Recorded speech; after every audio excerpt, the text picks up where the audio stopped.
हिमांशी, बहू जल्दी से सारा काम कर लो। आभा और दामाद जी आने ही वाले हैं। कुशल बेटा, तुम सारा सामान तो ले आए हो ना? और काजू कतली लाए हो या भूल गए? दामाद जी को बहुत पसंद है। हिमांशी और कुशल एक दूसरे से बहुत प्यार करते हैं और अपने माता पिता की सारी बातें मानते हैं। लेकिन जब से कुशल की बहन आभा की शादी हुई है, मानो उसके माता पिता के लिए उनका दामाद ही सब कुछ है। आभा और आहान घर पर आते हैं। सब उनका स्वागत करते हैं। आभा और हिमांशी किचन में खड़ी होकर बातें करती हैं। आभा, कैसे है तुम्हारे ससुराल वाले? तुम्हारा मन तो लग रहा है ना वहाँ? और आहान जी तुम्हारा ख्याल रखते हैं या नहीं? पता नहीं भाभी, कभी तो लगता है कि ठीक है, कभी तो लगता है कहाँ फंस गई। जैसे भैया आपकी मदद करते हैं, आपका ख्याल रखते हैं, आहान ऐसे बिल्कुल भी नहीं है। अरे इतना मत सोचो तुम। शुरू शुरू में थोड़ी दिक्कत आती है, लेकिन बाद में सब ठीक हो जाएगा। चलो बाहर चलते हैं। हिमांशी और आभा चाय नाश्ता लेकर बाहर आई। सब लोग आपस में बात करने लगे, लेकिन आहान बहुत घमंडी तरीके से बोलता है। आपका घर तो बहुत बड़ा है ससुर जी, आपका और कुशल का बिजनेस भी बहुत अच्छा चल रहा है, तो आप लोगों ने दहेज देने में इतनी कंजूसी क्यों की? अरे दामाद जी, कैसी बात कर रहे हो? आपके परिवार ने जिस जिस चीज की मांग की थी वो सब हमने आपको दिया है। अगर किसी चीज की फिर भी कमी रह गई है तो बता दीजिए। कुछ चीजें बिना मांगे भी तो दी जा सकती है ससुर जी। आहान, अगर तुम्हें कुछ और चाहिए तो बता दो, हम तुम्हारी सारी इच्छा पूरी करेंगे। आहान प्लेट से बिस्किट उठाकर बोलता है। मांगने से दिया तो क्या दिया, वैसे भी आप लोग मेरी डिमांड कभी पूरी नहीं कर पाओगे। आभा और आहान अपने घर चले गए। उनके जाने के बाद कुशल कहता है। मम्मी, हमने आभा की शादी गलत घर में तो नहीं कर दी? आहान और उसके घर वाले तो लालची लग रहे हैं। अरे चुप कर तू। दामाद ऐसे ही होते हैं, तेरी तरह नहीं कि तूने अपने ससुराल वालों से कुछ नहीं लिया और हर समय अपनी पत्नी से चिपका रहता है। ऑफिस से थका हारा आता है और अपनी पत्नी के साथ घर के कामों में मदद करता है। मम्मी, दहेज लेना तो गलत बात है ना? और हमारे पास किस चीज की कमी है? मैं अगर हिमांशी का घर के काम में हाथ बटाता हूँ तो वो भी मेरा ऑफिस का बहुत सारा काम करती है। इसमें बुरा क्या है? पति पत्नी को एक दूसरे की मदद करनी चाहिए। बेटा, किसी चीज की कमी तो आहान के घर पर भी नहीं है, लेकिन फिर भी हमने उसे दहेज दिया ना। ना केवल दहेज दिया बल्कि उनकी जो भी डिमांड थी वो सारी पूरी की। और उसने क्या किया? आपके और मम्मी के सामने ताने सुनाकर चला गया। आप दोनों को इससे दुख होगा, आहान ने इसका बिल्कुल ख्याल नहीं किया। बेचारी आभा का तो चेहरा देखने लायक था, कितनी शर्मिंदा हो रही थी वो अपने पति की बातों से। इस तरह कुशल ने अपने माता पिता को समझाने की खूब कोशिश की, लेकिन उसके माता पिता आहान को ही सपोर्ट करते रहे। और करते भी क्यों ना, हमारे समाज ने दामाद का रुतबा बहुत ऊंचे स्थान पर रखा है, चाहे फिर उनकी सोच कितनी भी नीची क्यों ना हो। इसी तरह से कई दिन बीत गए और एक दिन आभा अपने घर पर रोती हुई आई। अरे आभा, तुम रो क्यों रही हो? और ये तुम्हारे चेहरे पर निशान कैसे? आभा लगातार रोए जा रही थी।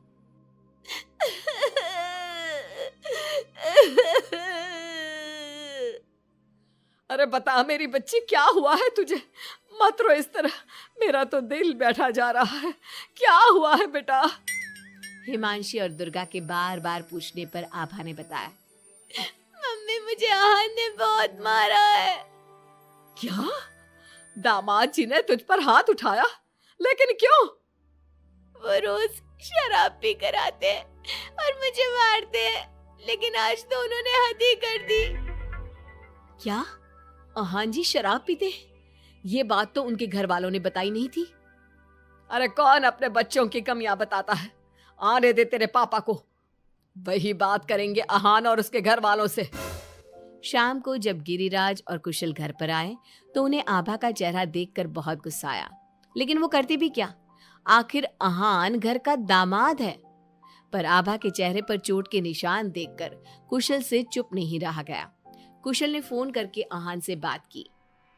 आहान, तुम्हारी हिम्मत कैसे हुई मेरी बहन पर हाथ उठाने की? तुम्हारी बहन घर में किसी की बात नहीं सुनती, जो उसके मन में आता है वही करती है। अब तुम ही बताओ मैं कैसे चुप बैठ सकता हूँ। अगर वो किसी की बात नहीं सुनेगी तो तुम उस पर हाथ उठाओगे?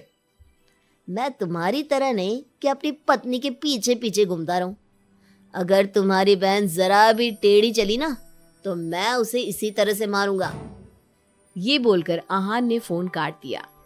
ये सुनकर कुशल को बहुत गुस्सा आया। कुशल ने कहा, अब आभा अपने ससुराल नहीं जाएगी। आपने उसकी शादी गलत इंसान से कर दी। वो आदमी आभा के लायक ही नहीं है। अरे पागल हो गया है क्या? अपनी शादीशुदा बहन को घर पर बिठाएगा? लोग क्या कहेंगे? मम्मी, आपको अपनी बेटी की चिंता है या लोगों की? आहान हमारा दामाद है और घर में छोटे मोटे झगड़े तो होते ही रहते हैं। हमें इन बातों पर ध्यान नहीं देना चाहिए। हम आहान के माता पिता से बात करेंगे। आभा को आहान बिल्कुल पसंद नहीं था, लेकिन उसके माता पिता समाज के डर से उसे बार बार आहान के घर पर भेज देते थे। इस बार भी आभा को अपने ससुराल जाना पड़ा।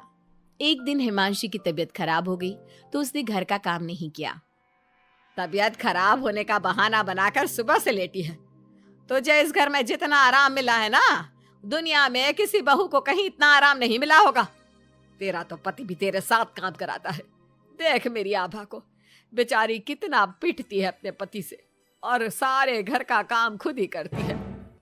शाम को जब कुशल घर आता है तो हिमांशी उसे सारी बात बताती है। तुम मम्मी की बात का बुरा मत माना करो। मम्मी चाहती है कि मैं उनके निकम्मे दामाद की तरह बन जाऊं, जो अपनी पत्नी की बिल्कुल भी इज्जत नहीं करता। लेकिन मैं ऐसा नहीं बन सकता।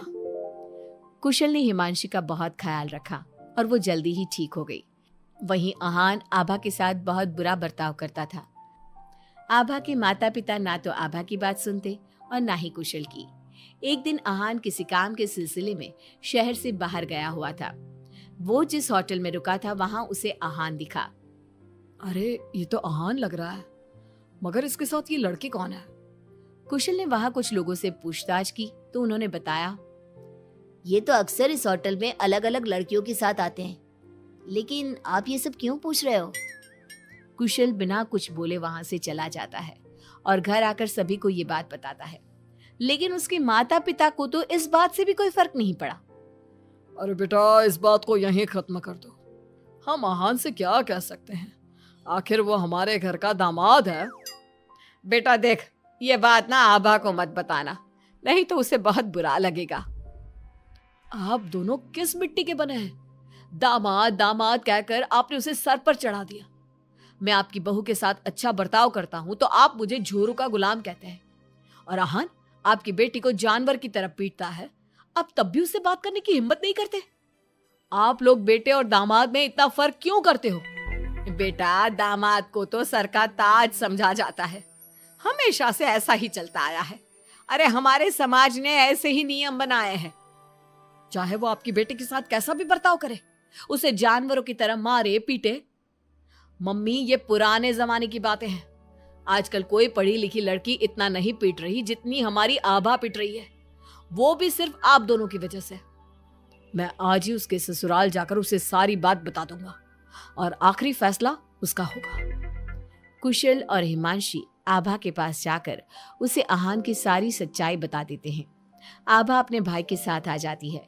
घर आकर वो अपने पति को तलाक के पेपर भेजती है। हालांकि गिरिराज और दुर्गा अभी भी अपने दामाद के साथ है और तलाक के खिलाफ।